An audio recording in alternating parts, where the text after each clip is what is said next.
Қорғаныс министрлігі 1941-1945 жылдардағы Ұлы Отан соғысындағы жеңістің 80 жылдығына арналған мерейтойлық медаль туралы Қазақстан Республикасы президентінің жарлығының жобасы туралы үкімет қаулысының жобасын дайындады. Нормативтік құқықтық акт Қазақстан Республикасындағы Ұлы Отан соғысының ардагерлері мен өзге де қатысушыларына салтанатты түрде құрмет көрсету мақсатында әзірленді.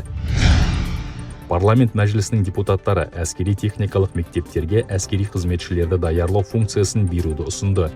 Заң шығарушылардың пікірінше, бұл қарулы күштердің кадрлық әлеуетін нығайтуға ықпал етеді.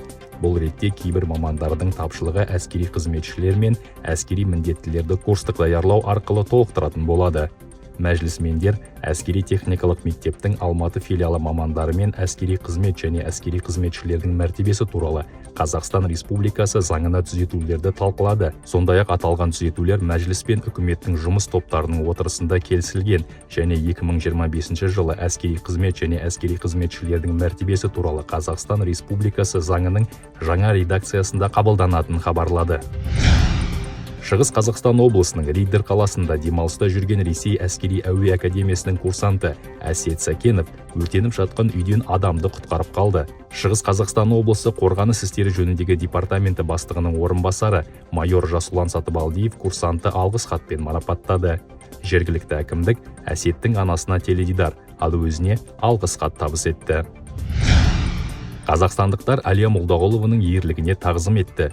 14 қаңтар күні қарулы күштерде ұлттық әскери патриоттық орталығының әскери тарихи мұражайында Әлия Молдағұлованы еске алуға арналған іс-шара өтті. Оған оқушылар, Астана колледждері мен жоғары оқу орындарының студенттері, ардагерлер ұйымдарының, іздестіру топтарының өкілдері, мұражайдың әскери қызметшілері мен ғылыми қызметкерлері қатысты.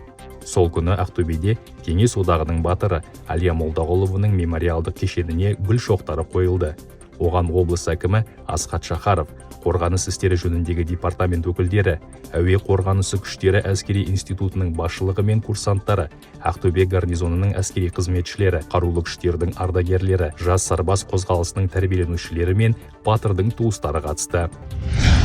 Алматы облысы Талғар ауданының Солдат шатқалында орналасқан Алатау шаңғы биатлон кешенінде шаңғы спортынан десанттық шабуылдау әскерлерінің чемпионаты өтті. Құрамында 40 әскери қызметші бар. Алматы, Қонаев және Жетісу гарнизондарының 8 командасы 2 күн бойы патрульдер командалық жарысында және эстафетада бақ сынасты.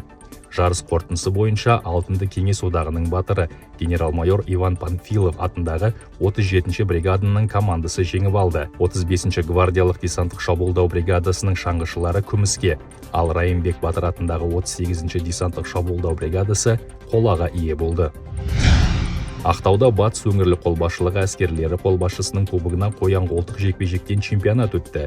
Жарысқа Ақтау, Ақтөбе, Орал, Атырау және Бейнеу гарнизондарынан 100-ге жуық әскери қызметші қатысты. Ақтау гарнизоны теңіз жаяу әскерлері бригадасының спорт кешенінде өткен чемпионатта спортшылар 10 салмақ дәрежесінде бақ сынады. Жалпы командалық есепте бірінші орында гвардия капитаны Абдулла Омырзақовтың басшылығымен теңіз жаяу әскерлері бригадасының құрама командасы иеленді. Команда 5 алтын медаль жеңіп алды және батыс өңірлік қолбасшылығы әскерлері қолбасшысының ауыспалы кубогын иеленді.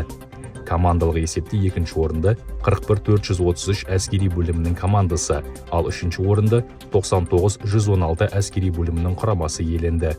Чемпионаттың жеңімпаздары мен жүлдегерлері грамоталармен және бағалы сыйлықтармен марапатталды.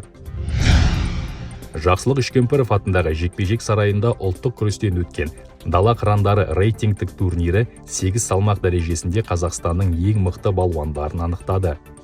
Турнирде армия орталық спорт клубының спортшылары қызметкер Нұрдаулет Бақтыбайұлы мен қатардағы жауынгер Ерасыл Жанатаев үздік нәтиже көрсетті.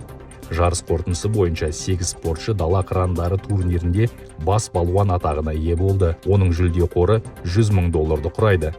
Армия спортының өкілдері қарулы күштердің қызметкері Нұрдаулет Бақтыбайұлы 82 кг салмақта және мерзімді қызмет сарбазы Ерасыл Жанатаев 90 кг салмақ дәрежесінде жеңіске жетті. Армия палуандары чемпиондық белбеу мен 5 миллион теңгелік сертификат иегері атанды.